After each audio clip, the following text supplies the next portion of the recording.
Ok. Et le deuxième intervenant qui deuxième question, vous parlez de Surat Qul ya ayyuhal kafirun qui dit que chacun a sa religion. Est-ce que ça, c'est pas la laïcité? Oui. Justement, j'ai dit que la laïcité, il y a deux choses, il ne faut pas confondre deux choses. Ne confondons pas la liberté du culte. C'est important si on veut faire la part des choses.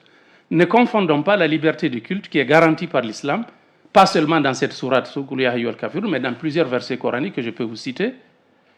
Mais ne confondons pas donc la liberté de culte, qui est une obligation religieuse en islam, et on peut vous donner l'illustration. Ne confondons pas cela à la laïcité qui nous interdit de construire un citoyen avec Dieu, avec la religion. Ce n'est pas la même chose. Ne confondons pas ces deux notions. Si c'est la liberté de culte, oui, la liberté de culte existe en islam, défendue par l'islam et pratiquée par l'islam. Je peux vous donner une illustration puisque vous posez la question. Premièrement, il y a Qul ya ayyuhal kafirun que vous venez de citer. La fin dit Lakum dinukum waliya din, vous avez votre religion et j'ai la mienne. Mais il y a un autre verset qui est plus explicite qui se trouve dans Sourate Yunus.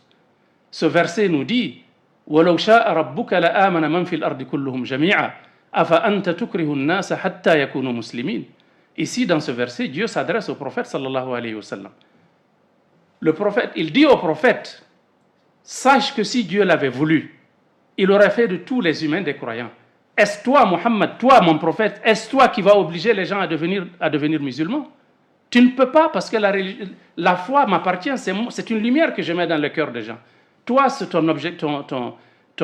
ta mission, c'est de transmettre le message, mais tu ne peux pas forcer les gens à être des croyants. Ça, c'est Dieu qui l'a dit à son prophète, pour dire que en islam, il n'y a pas de contrainte. Il y a d'autres versets qui disent La ikraha fi din, la ikraha fi din, qad tabayyana ar-rushd min al-ghayy, faman yakfur bit-taghut wa yu'min billahi faqad istamsaka bil-'urwati al-wuthqa, la infisama laha wallahu samiun alim. Qu'est-ce que le verset dit?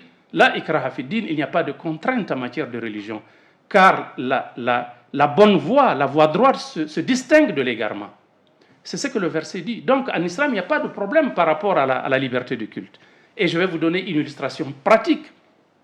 Les musulmans ont régné sur le monde depuis l'Andalousie, c'est-à-dire depuis la péninsule ibérique, l'Espagne et le Portugal, jusqu'aux frontières de la Chine pendant plusieurs siècles. Après, aujourd'hui, c'est ces zones-là que les musulmans ont, sur lesquelles l'islam a régné. Vous avez encore des chrétiens, vous avez des juifs, vous avez toutes les religions, vous avez les synagogues, vous avez les églises en Égypte, en Syrie, en Irak, au Liban, en Palestine, en Turquie. Partout où les musulmans ont passé, ces gens-là sont restés, ils sont protégés par l'État islamique. Leur religion est protégée, leurs lieux de culte sont protégés, leurs intérêts sont protégés. L'histoire est là pour nous le dire. Et comparez cela à deux autres exemples que je vais vous donner, puisque c'est vous qui avez demandé la comparaison. L'autre exemple, c'est quoi? Lorsqu'il y a eu la Reconquista en Espagne, c'est-à-dire quand les Espagnols ont décidé de reprendre la péninsule arabique, la péninsule ibérique, pardon. Qu'est-ce qui s'est passé? Ils ont fait la Reconquista, c'est-à-dire la reconquête. Et quand ils ont eu le dessus, avant cela, il y avait dans le royaume, quand c'était le califat omeyyade de Cordoue, en Espagne, qui dirigeait, en ce moment-là, les chrétiens, les juifs, les musulmans vivaient en bonne intelligence dans ce pays. Mais quand il y a eu la Reconquista, les nouvelles autorités chrétiennes, tenez-vous bien, c'est la reine Isabella d'Espagne et le roi Ferdinand du Portugal qui se sont coalisés pour la Reconquista. Ils ont donné comment on appelle ça? Ils ont donné des délais aux musulmans et aux juifs pour leur dire de se convertir, soit de se convertir au christianisme ou de sortir de la péninsule ibérique. Les musulmans ont été obligés de sortir, ceux qui ne voulaient pas sont restés, ils ont changé de religion. C'était la même chose pour les juifs également. Et je vais vous donner justement un témoignage extrêmement important pour l'émission, si vous permettez. Allez-y. Cette information a été documentée par, vous avez entendu parler certainement de Abba Eban, qui a été ministre des Affaires étrangères d'Israël. Il a été ministre des Affaires étrangères d'Israël lorsque Golda Meir était Premier ministre. Dans ses mémoires, il a dit, parce que lui, il est juif séfarade. Les juifs séfarades, ce sont les juifs d'Espagne. Dans ses mémoires, il a dit que ses grands-parents, ses aïeuls qui étaient en Espagne, quand les musulmans étaient là, au temps de l'Empire omeyyade de Cordoue, ils vivaient en sécurité.